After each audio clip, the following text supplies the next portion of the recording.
নমস্কার, কেমন আছেন সবাই? আশা করি সকলেই ভালো আছেন। আমি চুমকি আরও একবার আমার চ্যানেলে আপনাদের সকলকেই স্বাগত জানাই। আজকের ভিডিওতে আমি আপনাদের 40 সাইজ বডির জন্য ডিজাইনার প্রিন্সেস কাট ব্লাউজ কিভাবে কাটিং করতে হবে সূত্রের মাধ্যমে সেটা কাটিং করে আপনাদের দেখাবো। তো যদি এখনও পর্যন্ত চ্যানেলে নতুন হয়ে থাকেন অবশ্যই চ্যানেলটিকে সাবস্ক্রাইব করে নেবেন এবং বেল বাটন অন করে রাখবেন। এর ফলে আমি যে নতুন নতুন ভিডিও আপলোড করব আপনারা তার নোটিফিকেশান খুব তাড়াতাড়ি পেয়ে যাবেন।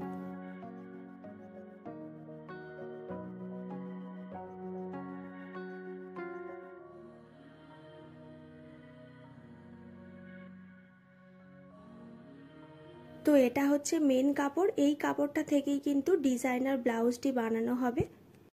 আর আজকে কিন্তু আমি আপনাদের লাইলিন কাপড় কাটিং করে নেবার পরে মেন কাপড়ের ওপরে লাইলিন পার্ট বসিয়ে কিভাবে কাটিং করতে হবে পুরোটা আপনাদের দেখিয়ে দেব। তো এই ব্লাউজের যে স্টিচিংয়ের ভিডিওটি আছে আমি অলরেডি আমার চ্যানেলে আপলোড করে রেখেছি। আপনারা এই ভিডিওর ডেসক্রিপশান বক্সে গেলেই স্টিচিংয়ের ভিডিওর লিঙ্ক খুব সহজেই পেয়ে যাবেন, অথবা আপনারা আই বাটনে ক্লিক করলেও ভিডিওর লিঙ্ক খুব সহজেই পেয়ে যাবেন।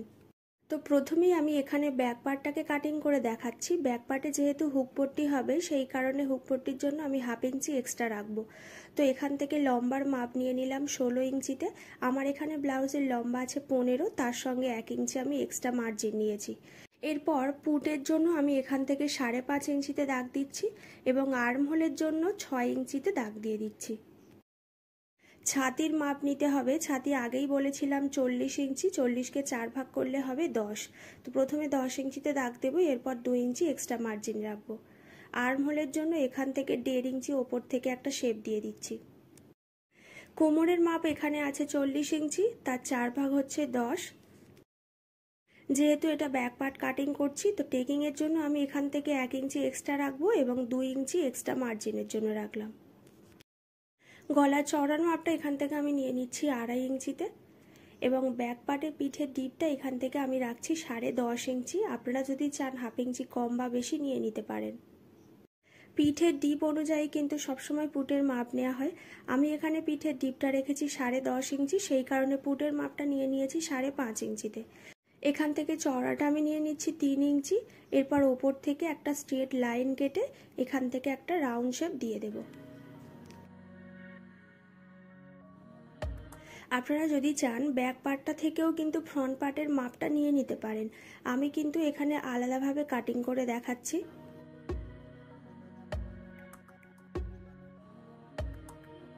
ফ্রন্ট পার্টে যেহেতু এখান থেকে আমি প্রিন্সেস কাটের টেকিং দেব সেই কারণে লাইলিন কাপড়টাকে আরও একটু বেশি করে বাড়িয়ে নিয়েছি। এরপর যেমনটা প্রথমে মাপ নিয়েছিলাম সেই মাপ বরাবর এখান থেকে একই রকমভাবে মাপগুলিকে নিয়ে নেব।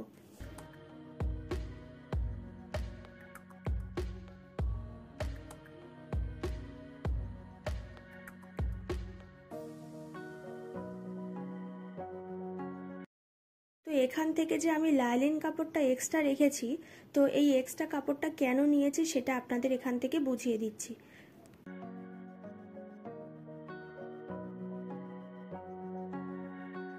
প্রথমে আমি এখান থেকে গলার চওড়াটা নিয়ে নিচ্ছি 2.5 ইঞ্চিতে আর ফ্রন্ট পার্টের গলার ডিপটা এখান থেকে আমি 6.5 ইঞ্চি রাখছি।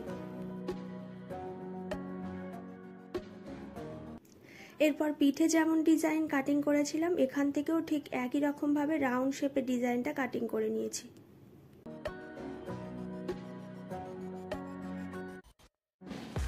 এরপরে আমি শোল্ডার থেকে পয়েন্টের মাপ নেব। তো পয়েন্টের মাপ যা থাকবে তার থেকে 1/2 ইঞ্চি এক্সট্রা নিতে হবে। আমি এখানে 10.5 ইঞ্চিতে পয়েন্টের মাপ রেখেছি।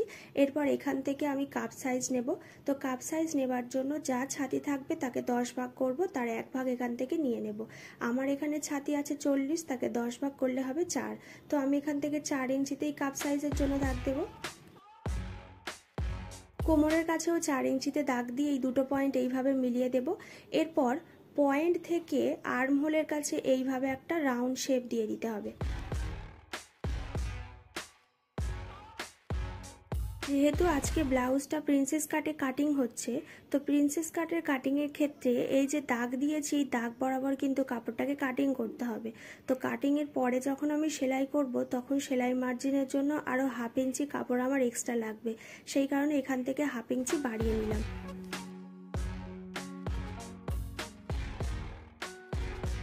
এরপর কোমরের কাছে এখান থেকে 1.5 ইঞ্চিতে একটা টেকিংয়ের দাগ দেব এবং পয়েন্ট থেকে এই দাগটা এইভাবে মিলিয়ে নেব। তো এই 1.5 ইঞ্চি কাপড়টা যখন আমি কাটিং করে বাদ দিয়ে দেব, কোমরের কাছেও কিন্তু আমার 1.5 ইঞ্চি কাপড় বাদ চলে যাবে, সেই কারণে কোমরের কাছে আরও 1.5 ইঞ্চি কাপড় আমি বাড়িয়ে নেব।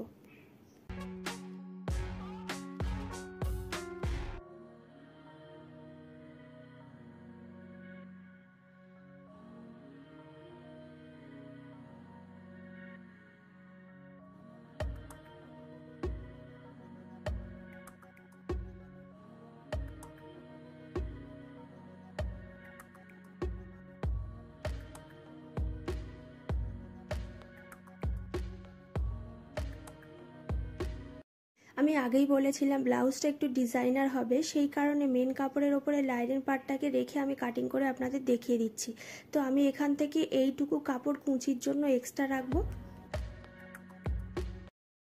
কাপড়টাকে প্রথমে ডবলভাবে ভাঁজ করে নেব। ভাঁজ করে নেবার পরে এই যেখানে ফুলের ডিজাইনটা করা আছে, এই ডিজাইন বরাবর লাইনিং পার্টটাকে এইভাবে রেখে পুরোটা ব্যাক পার্টটাকে কাটিং করে নেব। তো এইভাবেই একটার পর একটা পার্ট রেখে প্রত্যেকটা পার্ট কাটিং করে নিতে হবে।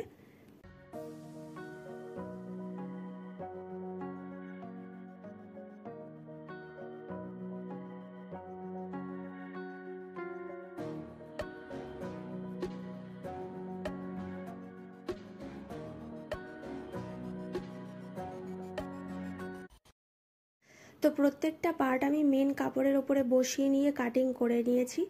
আর আজকের ভিডিওটা আমি এইখানেই শেষ করছি। যদি ভিডিওটি ভালো লেগে থাকে অবশ্যই কিন্তু আমাকে কমেন্ট করে জানাবেন, আর ভিডিওটি লাইক অ্যান্ড শেয়ার করতে ভুলবেন না।